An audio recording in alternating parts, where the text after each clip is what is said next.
This video is about modernism in English and American literature. Modernism is a major movement that shaped much of the thought and literary texts in the 20th century. It also influenced many authors in many cultures across the globe. The aim here is to introduce it mainly to students and interested readers. As a movement, modernism flourished primarily between the First and Second World Wars, roughly in the first half of the 20th century. These are approximate dates, of course, as no literary movement begins sharply and ends abruptly. While most modernist authors came to prominence in the said period, the roots of the movement extend earlier. At the immediate level, they stem from the works of skeptics like Charles Dickens, Matthew Arnold, and Thomas Hardy, who questioned Victorian values, like Emily Dickinson, who struggled with issues of identity and faith, and like Herman Melville, who in Bartleby the Scrivener depicted the inhumanity of life in urban centers. More generally, they stem from realism and naturalism, which rose to prominence after the decline and fall of Romanticism. Realism and naturalism are, of course, two full-fledged movements, but they can also be seen as aspects of the modernist movement itself, in its deterministic view of life, the elusiveness of success, the absence of happy endings, the commonness and ordinariness of life, and the presence of horror in the world.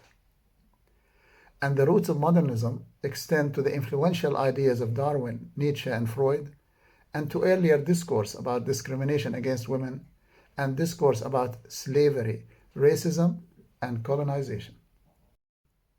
Some would even trace the roots centuries earlier, to Homer's Odyssey, which depicts Odysseus' loss on his journey home for 10 years, and where at one point he calls himself nobody, a notion which foreshadows the modernist anti-hero and modernism's sense of anonymity, loss, and alienation.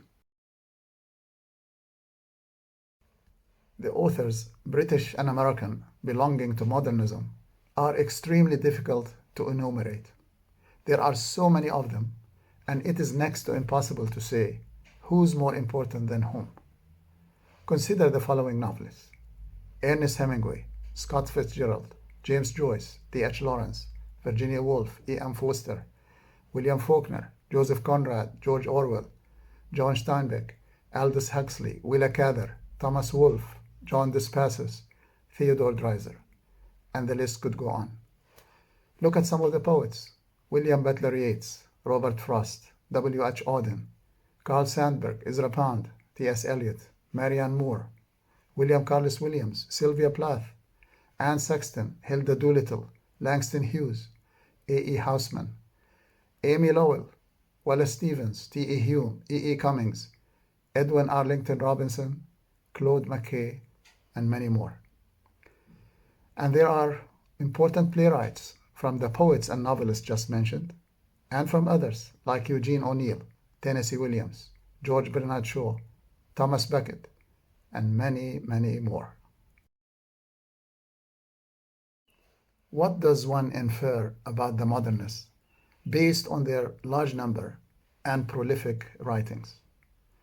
Two conclusions may be drawn. The first is that they brought about a renaissance within the British and American canon.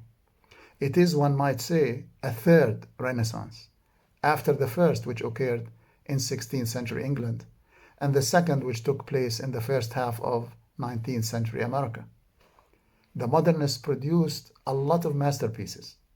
Think of Eliot's The Waste Land, Joyce's Ulysses, Woolf's To the Lighthouse, Forster's A Passage to India, Faulkner's Light in August, Fitzgerald's The Great Gatsby, Steinbeck's The Grapes of Wrath, Orwell's 1984, Huxley's Brave New World, Beckett's Waiting for Godot, O'Neill's Long Day's Journey into Night.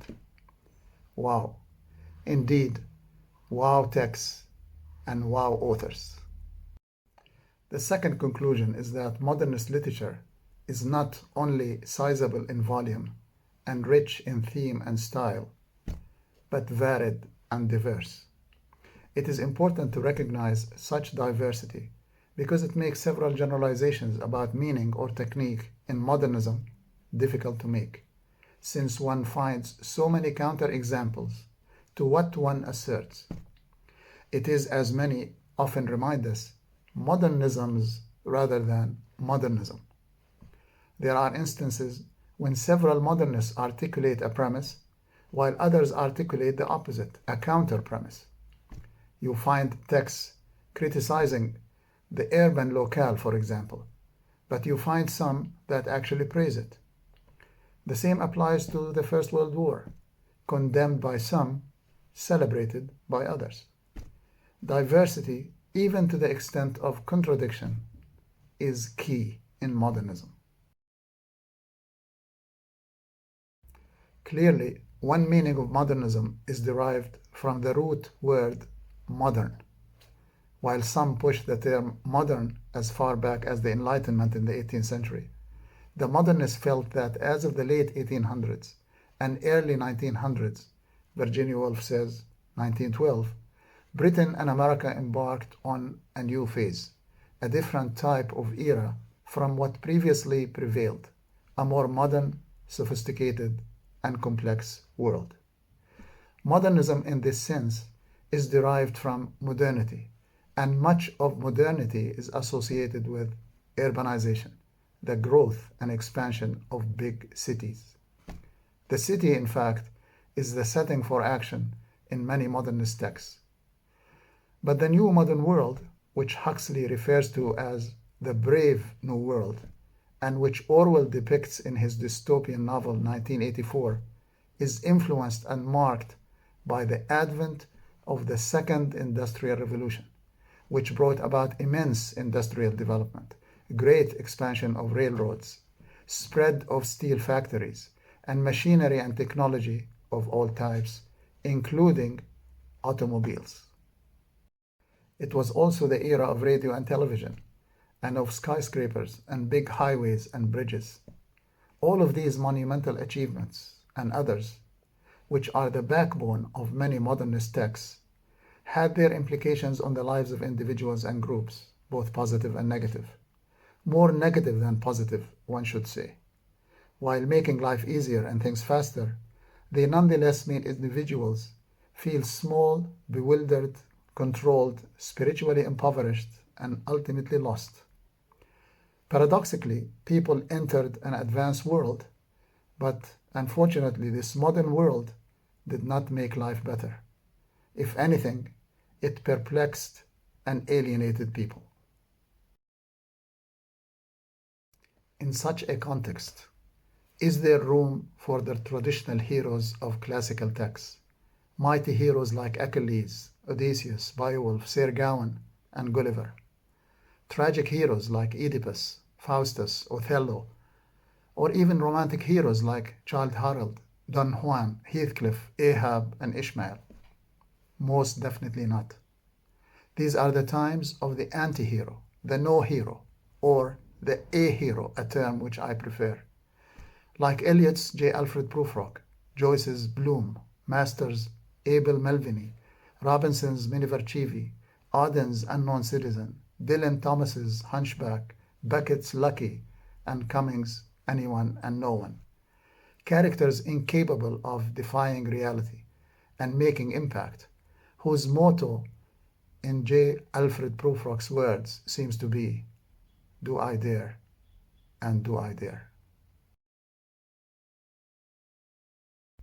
One of the best ways of understanding modernism is to view it from two angles, the aesthetic and the ideological. Aesthetically, the modernist contribution is quite remarkable, and this is where modernism's strength unquestionably lies. Nearly all modernists are pioneers and innovators in literary form. To them, tradition is important, as T.S. Eliot and Virginia Woolf emphasized in two essays on the matter, and some modernists continue to use some traditional forms. But one needs, as Eliot and Woolf also stress, in the modern world to craft modern ways of expression, styles, and forms. The pace of life in the modern world, which is essentially urban and industrial, is faster than in previous times. Its dimensions are wider, and its issues are more complex. In addition, as a result, rather, individuals experience reality largely as moments, intense moments that often lack connectivity and coherence. In a lot of ways, modernist texts, in being products of their context, seek to reflect such pace, complexity, and ambiguity. The fragmented and unconventional textual forms and structures, in other words, attempt to depict, mirror, or echo the discrepant and disconnected forms and structures of modern life. The overall aesthetic push, therefore, was to make it new, as Ezra Pound eloquently put it. This is precisely why a lot of modernism is not just about restructuring, destructuring, reforming, deforming, qualifying, and amending, but also about experimentation, pioneering, the avant-garde, and new frontiers. And this explains in part why the modernists stress the concept of art for art's sake, the emphasis on the aesthetic dimension of literature, and why they opted for the mini, the micro, and the small. Poems as tiny as pounds in a station of the metro, which is a line and a half, or poems the size of Japanese haiku, in addition to the macro, the grand, longer poems, novels, and plays. Artistic innovation in modernism is of immense proportions. It ranges from free verse, imagism, fragmentation, unconventional sentence and text structure, to focus on moments, stream of consciousness, suggestiveness instead of straightforward expression, ambiguity, novel ways of using language, new images, unorthodox comparisons and contrasts, and so on and so forth. They did also a lot at the level of parody, allusion, and deconstruction. Ideologically, the modernists differ from so many that came before them, even though they build on their ideas. The main difference or departure lies either in expressing what the traditionalists referred to only in passing, or what they did not or could not express. The modernists delved into some sort of a Freudian unconscious. Much of what is expressed in modernism lies at a deeper psychological level, or the level of the anti, the counter, and the oppositional, as well as the divergent and the new. Modernism came mainly to question, oppose, poke fun at, debunk, dismiss, object to, reject, and more importantly, deconstruct, and propose new angles from which to view matters and to explore new horizons. Despite the diversity among the modernists, one can identify commonalities as well. One, perhaps the most fundamental, is that modernism does not rally around a unifying belief, as the case was with most isms that thrived before it. For example, the Enlightenment with its emphasis on reason, science, and wealth, or Romanticism stressing the interaction between the self and nature. If anything, the only unifying, uniform idea in modernism is the absence of certainty or sureness about anything in life. According to most modernists, nothing makes sense anymore, and all ideologies seem irrelevant and absurd. And this is unprecedented in the English and American canon, the first time that a whole movement dissociates itself from subscribing to an ideology or a set of principles, and commits itself to the rejection of so many positions. And if the modernists agree on anything, it is on a no ideology. In this sense, they are rejectionist and nihilistic. And the rejection or nihilism, paradoxically, is their rallying force, their ideology. This is one reason, perhaps, behind modernism's lack of emphasis on meaning. As Archibald MacLeish phrased it eloquently in a famous line of poetry, a poem should not mean, but be. This naysaying, this unsaying, this nihilism is understandable since modernism is essentially about lack, loss, or not having or not achieving. It is about loss of family connections, loss of meaningful friendship, loss of societal engagement, loss of love, loss of the beautiful or subliminal relation to nature, loss of belonging and sense of direction and purpose, loss of belief in one's self, and perhaps loss of meaning or a meaningful sense of things. And hence the importance of the description of the modernists as the lost generation.